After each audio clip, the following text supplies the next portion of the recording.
In today's video, we're gonna rank every Hobbit / Lord of the Rings movie ever released. Or at least, you're going to. What's up everybody, your friendly neighborhood Tony here, and before we get started with today's video, I already know what you're thinking. What do you mean I'm gonna rank them? That's not how YouTube works. Well, first off, don't be so negative, man. And second off, through the power of the internet, I have pulled thousands of reviews from both critics and fans, that's you, the world over, and sorted them by average score. So this ranking will be based solely on your opinion. You're welcome. If that all sounds good, I'd love it if you'd consider subscribing, or at least if you just click that little like button, it really does make a massive difference. All right, without further ado, let's get started at a pretty distant last place with the final movie in the Hobbit trilogy, The Hobbit: The Battle of the Five Armies. In the Battle of the Five Armies, Thorin Oakenshield and his gang have reclaimed Erebor and the massive treasure within. Being influenced by the evil power of gold, Thorin turns on basically everyone and chooses to desperately guard his treasure instead of following through with his promises. Bilbo tries to make him see reason, all while Sauron sends hordes of orcs to attack. As the fate of Middle-earth hangs in the balance, men, elves, and dwarves must decide whether to unite or die. The Battle of the Five Armies came out in 2014, and like every other movie on this list, was directed by Peter Jackson. Also, like every movie on this list, it made about $1 billion. Well, just shy of $1 billion in this case. Look, I'm not gonna sugarcoat it. I do not like the Hobbit trilogy, and in the case of this movie, it would seem a large chunk of critics and fans agree. This whole series, to me, felt like one long run-on sentence, and I've written some ridiculously long run-on sentences in my time. Thankfully, Five Armies is the shortest movie in the trilogy, and almost all of it is just one big battle, so you get to enjoy that spectacle for what it's worth. Five Armies does have some solid bits, particularly the performances by Martin Freeman as Bilbo and Luke Evans as Bard, although a lot of what was written for them just felt undercooked. All right, let's move on to number 5 on the list, which is, surprise, surprise, another Hobbit movie. That's right, coming in second to last place is the first movie in the Hobbit trilogy, The Hobbit: An Unexpected Journey. In An Unexpected Journey, we are introduced to a young Bilbo Baggins played by Martin Freeman as Gandalf arrives and convinces him to join a group of dwarves on a quest to reclaim the kingdom of Erebor. Along the way, Bilbo survives hordes of orcs, goblins, and has a run-in with Gollum and his One Ring. The Hobbit: An Unexpected Journey came out in 2012 to somewhat mixed reviews. Although the critical responses were largely positive, one negative point that really stood out was the first hour or so of the movie. It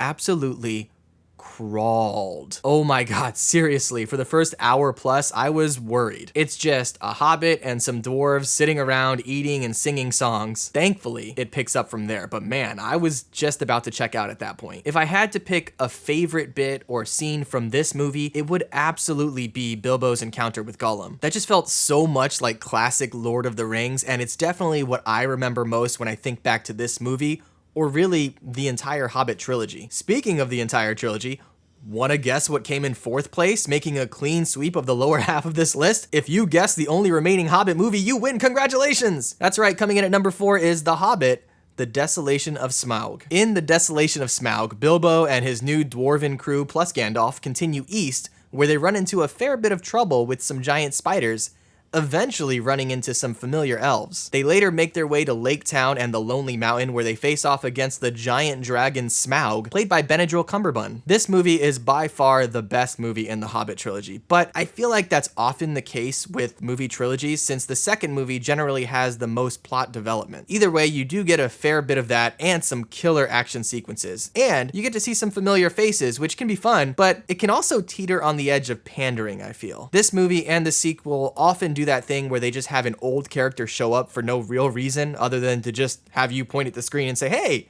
it's that guy. Cool. The only other major issue that I have with the Hobbit trilogy is that I'm just not sure who these movies are for. Throughout the entire trilogy, our main characters are put up against insurmountable odds and wave after wave of brutally vicious enemies, and they almost always get out of it with barely a scratch. Because of that, you'd think these movies were aimed at young children, but they also lack the fun lightheartedness of even the original trilogy, so I can't imagine little kids are really digging them either.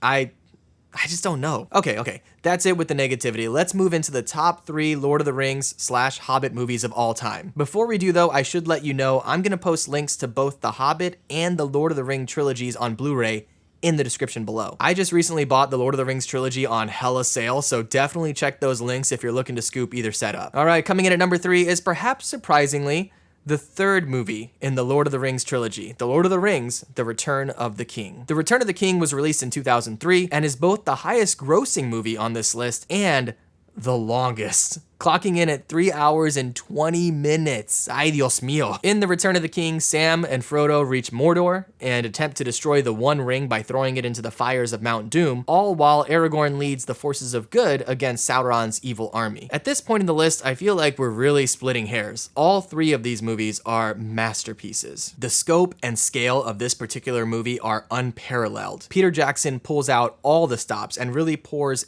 everything into this installment. I think what probably keeps it from being number one or even number two is that it is uncomfortably long, but I get it. There's so much to wrap up in this movie. I just don't know if there's a way to do that successfully without it being as long as it is. You can really only have one or the other, and I think they made the right choice. The Return of the King is as satisfying an ending to a legendary trilogy as anyone could hope for. All right, we're getting down to business with the top two. Don't at me if you disagree with the next two, okay? I didn't pick them, although yeah, I'd probably agree with the order. The second greatest Lord of the Rings movie of all time is The Lord of the Rings, The Two Towers. The Two Towers is the second movie in the Lord of the Rings series, coming out in 2002, so I guess the top three are actually in release order, which is fun. In The Two Towers, Frodo and Sam, continuing on their journey to Mount Doom, realize they're being tracked by Gollum. Aragorn, Legolas, and Gimli make their way to the kingdom of Rohan, shout out, what's up, where they find King Theoden has been put under Saruman's spell. Gandalf returns as Gandalf the White after his fight with the Balrog, and we are treated to one of the most epic battles ever put to film,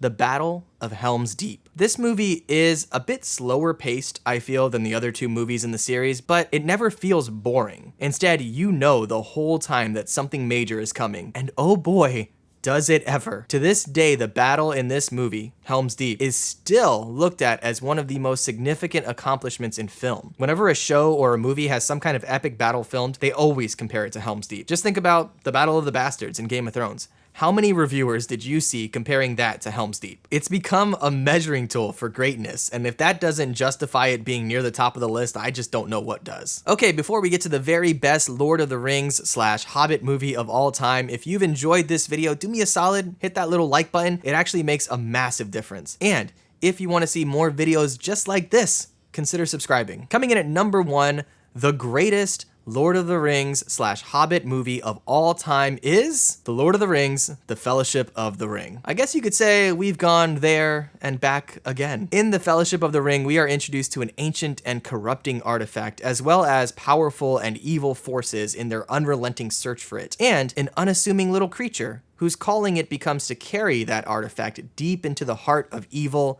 and destroy it. The Fellowship of the Ring came out in 2001 and absolutely revolutionized filmmaking in its time, particularly with regards to special effects. But that's not to say it's just a special effects movie. It has everything. The writing is impeccable. The musical score is enthralling. The acting is transformative. It actually reminds me of a Dave Chappelle quote, oddly enough. It's, "The mark of greatness is when everything before you is obsolete, and everything after you bears your mark." Now, I'm not saying everything before Lord of the Rings is obsolete, but there is definitely a line there. And I know film is art and art is subjective, but this is a perfect movie in my opinion. Well, that's it, my dude. I hope you found some cool movies to check out in this video. If you have any recommendations for lists you'd like me to put together, definitely let me know in the comments below. Also, let me know your personal ranking. I'd love to hear that. I have an entire playlist of all of my ranking videos ready for you to check out. You can click right into here to jump into that.